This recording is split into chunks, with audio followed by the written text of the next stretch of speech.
आज Doubtnut app download करें। Doubtnut पर अपने सभी गणित, रसायन विज्ञान, भौतिक विज्ञान और जीव विज्ञान के डाउट्स का करो सफाया। बस प्रश्न की फोटो खींचो, एक ही प्रश्न को क्रॉप करो और तुरंत वीडियो सोल्यूशन पाओ। अभी डाउनलोड करें। अभिकथन में दिया है कि घर्षण आपेक्षिक गति का विरोध करता है तथा जिसके परिणाम स्वरूप ऊष्मा के रूप में शक्ति का क्षय करता है। ठीक है। और तर्क में दिया है कि घर्षण हमेशा ही एक अवांछनीय बल होता है। तो दिए गए प्रश्न में हमको ये करना है कि अभिकथन और तर्क दोनों का सत्यापन करना है, देखना है कि दोनों सत्य है अथवा सत्य नहीं है। ठीक है। यदि दोनों ही सत्य हो गए तो ये भी देखना है दोस्तों कि तर्क जो है अभिकथन की सही व्याख्या करता है अथवा नहीं करता है। तो उस आधार पर हम बता पाएंगे कि दिए गए विकल्पों में से कौन सा विकल्प सही है तथा कौन सा विकल्प गलत है। ठीक। अभिकथन पर दोबारा चलते हैं। घर्षण बल के बारे में कहा गया है कि जो घर्षण बल है वो आपेक्षिक गति का विरोध करता है, जिसके परिणाम स्वरूप ऊष्मा के रूप में शक्ति जो है वो क्षय हो जाती है। ठीक है। तो अभिकथन में जो दिया गया है कथन वो क्या है? सत्य है। ठीक। कैसे? आइए देखते हैं। अब घर्षण बल क्या होता है? हमेशा सापेक्ष गति का विरोध करता है। ठीक है। घर्षण का कार्य क्या है? सापेक्ष गति का विरोध। दो सतहों के बीच जो भी सापेक्ष गति होती है उसका विरोध करता है। हालांकि जो दो सतह है वो एक दूसरे से संपर्क में रहने चाहिए।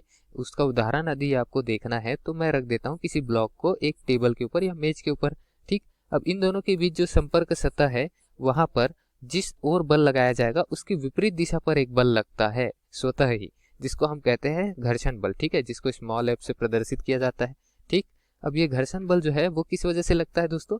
इन दोनों के मध्य विद्युत चुंबकीय आकर्षण रहता है जो कि यहाँ सापेक्ष गति का विरोध करता है। सापेक्ष गति का अर्थ क्या है कि मैं बल लगा रहा हूँ ब्लॉक पे तो ब्लॉक जो है वो आगे गति करना चाहेगा। ठीक। लेकिन ये जो नीचे की सतह है, जो मेज है या जो भी नीचे की सतह है वो स्थिर रहना चाहेगी। तो यहाँ दोनों के बीच में सापेक्ष गति आ गई। ठीक है। और जो सापेक्ष गति हो रही है उसका विरोध जो किया जाता है वो विपरीत दिशा पर बल लगाकर किया जाता है। और विपरीत दिशा पर ये जो बल का घटक आता है वो घर्षण बल के द्वारा किया जाता है। ठीक है। तो यही घर्षण बल सापेक्ष गति का विरोध करता है। ठीक। अब विरोध कर रहा है तो परिणाम स्वरूप ये शक्ति का क्षय करेगा और ऊष्मा के रूप में उस शक्ति को परिवर्तित कर देता है। ठीक है।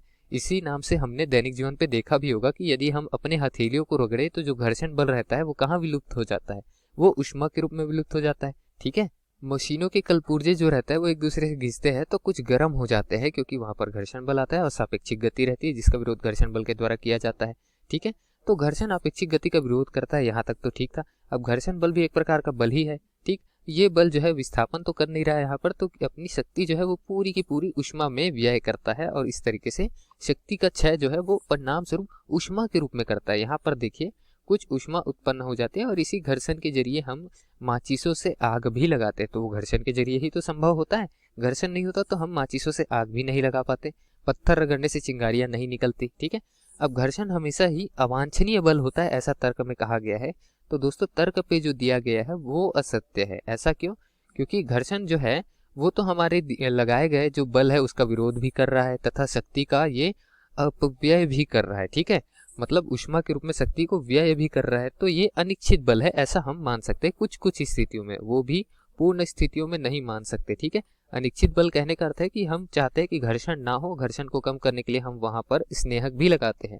तो हम अधिकतम स्थितियों या कुछ कुछ स्थितियों पर घर्षण को अनिश्चित बल मानते हैं। मतलब हमारी इच्छा नहीं है इस बल की, फिर भी ये बल जो है वहां पर लग रहा है ऐसा हम मानते हैं। ठीक है। लेकिन हमेशा अनिश्चित बल ये नहीं रहता। ठीक है। हमेशा अनिश्चित बल क्यों नहीं रहता? क्योंकि हमने उदाहरण दिया था ना, यदि घर्षण बल नहीं होता तो हम माचिस से आग नहीं लगा सकते, पत्थर से पत्थर नहीं रगड़ सकते। ऐसे बहुत सारी चीजें होती है जो घर्षण पर निर्भर करती है। जैसे कि यदि हम वाहन चला रहे हैं तो सड़क और टायर ये दोनों के बीच संपर्क होता है, तो सतह पर संपर्क होता है, घर्षण की वजह से ही हमको आगे जाने के लिए बल मिलता है। घर्षण ही ना होता दोस्तों तो वहां पर आगे हम नहीं जा पाते। ठीक है। तो हम यह निष्कर्ष निकाल सकते हैं कि घर्षण जरूर हमारा नुकसान करता है, शक्ति व्यय करता है ऊष्मा के रूप में, या फिर मशीनों के कलपुर्जे घिस जाते हैं। लेकिन बिना घर्षण के जिंदगी में जो कल्पना है वो संभव नहीं है, क्योंकि हम चलते भी है तो चप्पल और सड़क के बीच में संपर्क सतह पर घर्षण लगता है। तो घर्षण हर जगह अनिवार्य है। ठीक है। चाहे मशीन हो, चाहे कारखाने हो, चाहे वाहन हो। ठीक है। यहाँ लिख लेते हैं वाहन, कारखाने, मशीनों। ठीक है।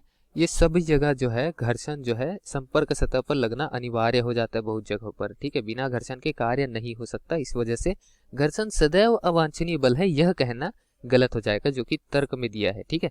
तो हम क्या कहेंगे कि दिए गए प्रश्न के लिए अभिकथन तो सही है लेकिन तर्क गलत है जो विकल्प सी पे दिया है। अतः विकल्प सी दिए गए प्रश्न का सही उत्तर हो जाएगा दोस्तों। धन्यवाद। कक्षा 6वीं से 12वीं से लेकर नीट, IIT, JEE वो एडवांस के लेवल तक 1 करोड़ से ज्यादा छात्रों का भरोसा। आज ही डाउनलोड करें डाउटनेट ऐप या व्हाट्सएप करें अपने सारे डाउट्स 8400 400 400 पर।